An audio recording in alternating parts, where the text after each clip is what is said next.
What is up, guys? Welcome to part 7 of our business website series where we're just building a flower shop for this fictional Bob Belfort's Flowers in Chicago.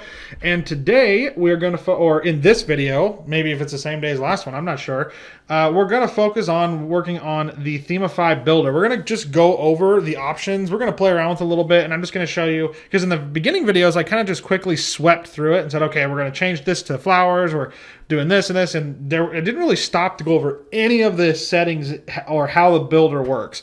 So let's just cover that today, because in the last video we covered the administrative area and just kind of went over what all this does, and now I just want to quickly cover what the builder does before we just start blasting the site together.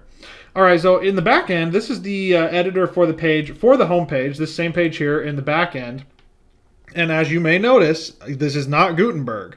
I got rid of Gutenberg and installed the classic editor. I'm just going to cover that one more time because I prefer the classic editor. I've used it for so long. It's just the way I like to go about it. But like I always showed, or like I've showed you in all these videos before, if you scroll down, all of your additional options will be down here. You have your all-in-one SEO pack information, and then your Themify panel, your revisions, and that kind of stuff. But we're going to focus on the Themify panel. And this is the back end of where you can access the builder that you could do on the front end. And so we have all of these default options. Remember, this is you can create these defaults for every page we create inside the Themify Ultra plugin settings. Like in the last video, I showed how to do that. But we actually changed these ourselves to full, no sidebar, because I don't want a sidebar. Full width, hide the page title. We don't have a custom menu. We're just using the menu that's assigned to the main menu slot in our menus. And builder section scrolling. We're going to say no. When this is enabled, each builder row will have full height and perform full section scrolling. So that's like this section. You see how it's not full height? It's not spanning from the very top to the very bottom. This top section here, that would make this full height. So when we scroll, this would be full height. This would be for editing. And sometimes it makes it for easier editing. But in our case, we're not going to do that. Page appearance. Let's just quickly go over this stuff. And like they say, this setting applies here only. If you want to change this, we can do this site-wide on the Themify panel settings, theme settings. I already showed this. Background body color, we select that from that color scheme we looked at on Cooler Adobe. Our background is just a full cover. And in this case, actually, we don't even have a background, so we could just remove that. But we could put it here. And then our accent color and our typography, which everything's good the way we have it. Our header design, we chose a boxed layout. That's what gave us this inner boxed with this outer. But look at all these options you really could select and have no header at all if you want, or whatever the default is, which would be what's in your Themify settings. Sticky header, defaulted. In our case, it follows us. Look at that. See how when we scroll past, this jumps in? That is a sticky header, and that follows us. And it's default, which means that in our theme settings, it's set to a sticky header. A full height header. I don't want a full height header. That means that this would be full height in this to start the page. I'm not interested in that, but you could always play around with these settings and see what you like. Header elements, this is what's in your header up here. So in this particular one, I have the social icons. See those? I could easily get rid of these by saying hide the social icons.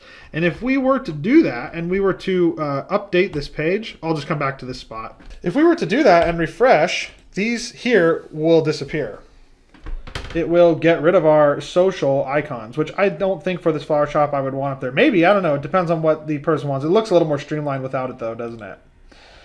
All right, and back into our header section. All right, so that's how we get rid of everything. We could disable our navigation, our header widgets, or anything. We could actually show an RSS link if we want up here, a search form. We could show or hide it, or the theme default. Mobile menu, we could change our style to anything we want. This is when the page is pulled down to a mobile size. It'll depend on what the menu does, if it comes out from one side or the other side. Header background type is a transparent header. We want you could make it an image slide or a video, all that. We actually made it a video by doing it through the builder and doing a row edit. So there's multiple ways to accomplish the same goal with that. Slider image position, top left, this is if we're using a slider. We can determine that here. And then our header text color and our header link colors. So these by default are white. We can change these to whatever we want. We could change any of this stuff. We can also do it through the front builder too, and I'll show you that in a minute. The footer, very similar. We are in the footer's default theme design, but we could change it to whatever we want. We could say a footer with block, a footer with left column, right column, no footer. Same drill right here. Get rid of the logo, any of that stuff you want to get rid of. Footer widget position, after footer or before footer text. That's pretty cool. And then we have our image filter, and this was sepia, grayscale, blur, putting any kind of filters on top of our images, which I haven't really done a lot of that. Query posts. This is querying in some posts. Select a category or multiple categories, and this is if you want to bring in all your posts. If you want to actually enqueue them into the page, you can do that here. Query portfolios. This is bringing in portfolios for your site, which I'm not going to do here, but this is how you do it. And then we have the builder, and this is the back side of what you see here. And then when we turn on our builder here and it shows all those editable blocks, these are these same blocks. And so let me quickly just give you a rundown of how this works. So anytime you hover over a section and you see the purple, you see that purple outline? That means we're editing an entire row, and all the items in that row are edited through the settings that are on this purple. When you open it here, and it has like row options for the grid type and all that, which I'm about to cover that. So you see how it says Bob Belfort's Flowers Chicago and a button? That's this stuff right here. And it's this section because it's our header. The menu here won't show because that's put in through the theme's header and all that. But this is all content here from down. And so feature, feature, feature. Well, what do you think those are? Right here. Right? And guess what? We could actually edit it here. So say we wanted custom flexible items over here. We could actually grab this, just grab it, and see how the orange box, that surrounds an item or a set of items in the row. Because sometimes you can put multiple items in one box. I'll show you what I mean by that. But let's just take this and grab the whole thing, this here, and let's move it under or over this one. Then let's grab this one under and move it over here. And if we are to save now, okay, and I usually hit save and update. These two items are going to switch. Subtle and clean design is going to come to the middle, and flexible items is going to move to the outside. So I'll show you that right now.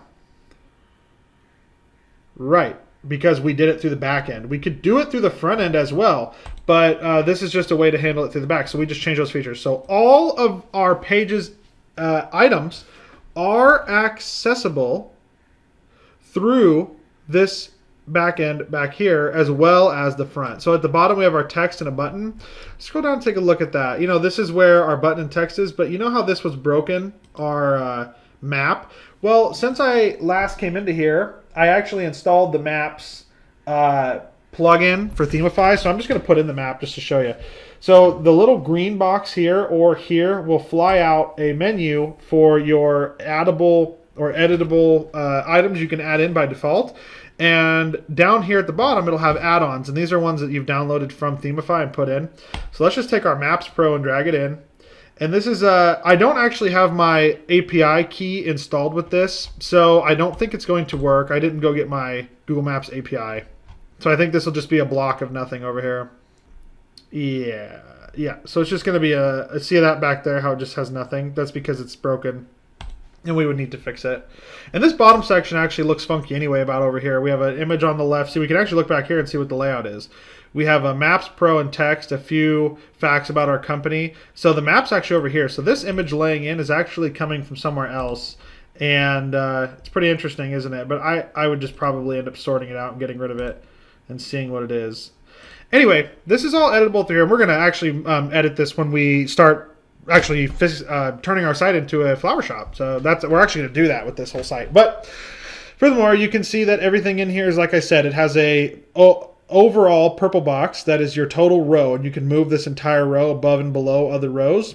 You have an orange boxes, which indicate content boxes or like sections, and this brings me to this, like I was just talking about. Under, you hover on the grid on the row, you have grid options, and you see these. This is how many items you have across on your grid. So in the top one here, you see how both these are in the same, and there's one orange box spanning the whole thing. That's because it's a single grid. If we wanted to change it, we could select a 2 grid, and now you see we have 2 equal side by sides. We could pull the button over here and save this.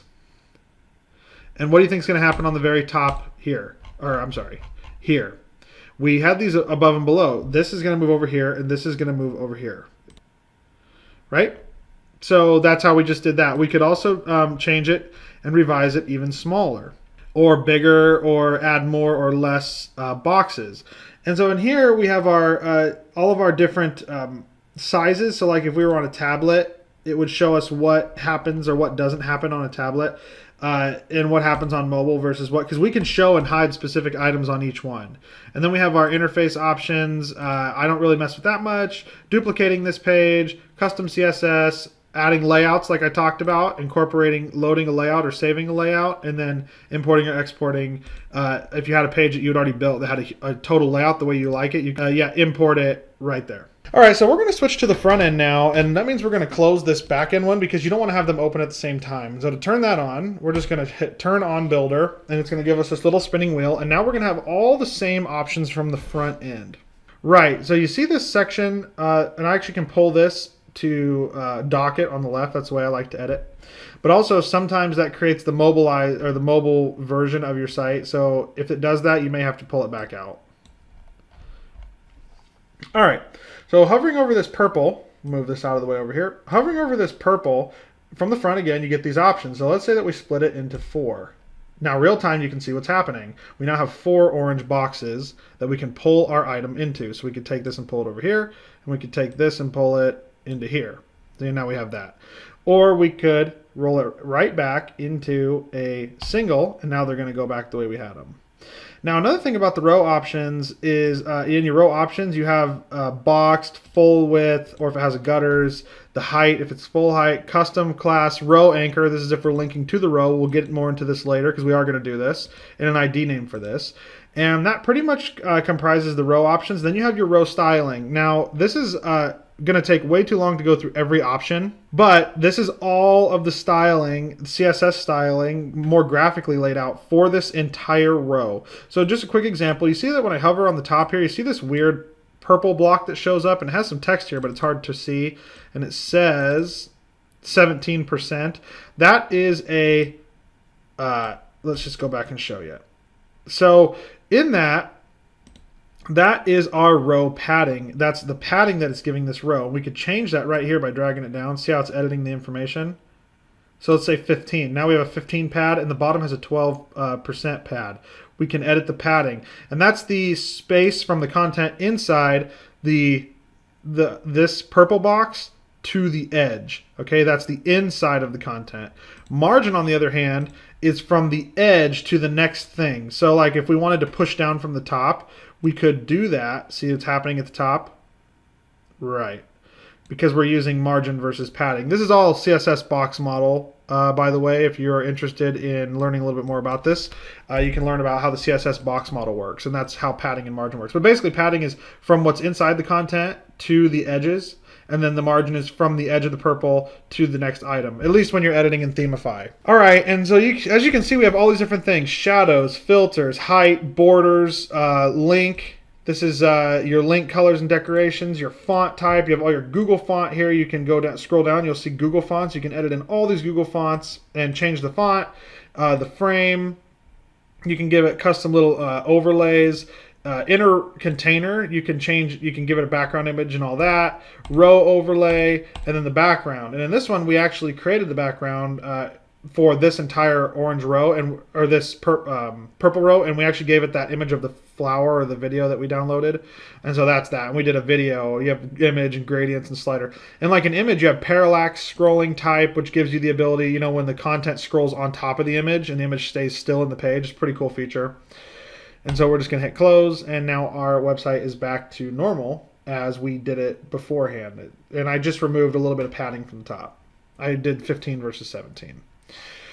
And that's really a quick overview, a very fast one of the Themify builder, and using it to move items around. What the purple means, it means it's an entire row. Like this is an entire purple right here. And then each of these would be the orange in here, and they could be editable. We could add new items to anywhere we please in this page. Really, anything we want to do is completely at our discretion in here. And that's what makes Themify so cool, is that all this stuff is built in by default. So let's say that we scroll down to the bottom and we wanted to create a new section. We could do that by just hitting this plus at the bottom. And then it's going to ask us our layout, and we're going to say it's a 2 layout. Now we have a new purple section. Our section is right here now, and it's a 2 layout, and we could drag this. Remember I talked about that? We could drag this anywhere we see fit. So say we wanted it between here. We now have a new section right here. And let's go ahead and add a new item and say image. And so we'll add an image in, and then from our media library, we'll just pick something. Let's say this. Right, and then also we could say rounded, and it has a border, and you see what it's doing in real time. All right. So now we have these two here, but see how it looks too close to the content below? Well, we could edit that in the entire row by using the styling and then doing margin. Remember, that's the next item below. And let's change from pixels to percentage. You can do that by hitting these little boxes. And let's say we wanted 5% top, 5% bottom. See, now we just added in a new row with a margin, and now we can add anything we want in here. We really can.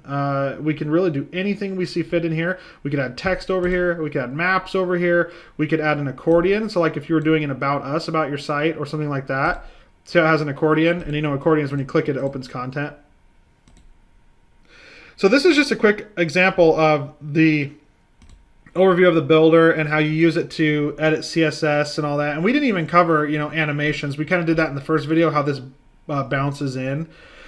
And we're going to cover more of that as we go, but that's really the basics of the builder and how it's laid out. See how we have this new content section here with the accordion and our picture. All right, and in our next video, what we're going to do, in video 8, we're going to start working on the homepage a little more. We're actually going to try to clean it up and start to give it a real business feel with a map, some in-page anchors, and that might take a few videos to do, not just one. But I'm just going to show you real time, kind of like, okay, here's how we do this and this. So they won't be as organized as these ones as far as going over specific content, but they are just going to say, okay, so we're going to start with changing our font, and then we're going to change these pictures, and then we're going to add some company information and a phone number and blah, blah, blah. And then we're going to build a contact page and everything. And we're going to go through and build this site, like I said, in the beginning of this course, as if we were paid, say, $17.50 to build this site. And they gave us this layout and they said, we want it to look similar to this and we want these colors and blah, blah, blah. And one thing is that would be much more organized usually than this. This is so loose the way I'm doing this. I'm just trying to really teach how to use Themify. But in a more company type situation, we'd actually have a place where it would have all the information there about what font they want and what color type they want. And we'd have kind of a sketch of what we want our homepage to look like. We'd have kind of a mock-up and then we'd come in and build it. Anyway, that wraps us up in this part. And like, subscribe, comment. I appreciate you watching. And I'll see you in part 8.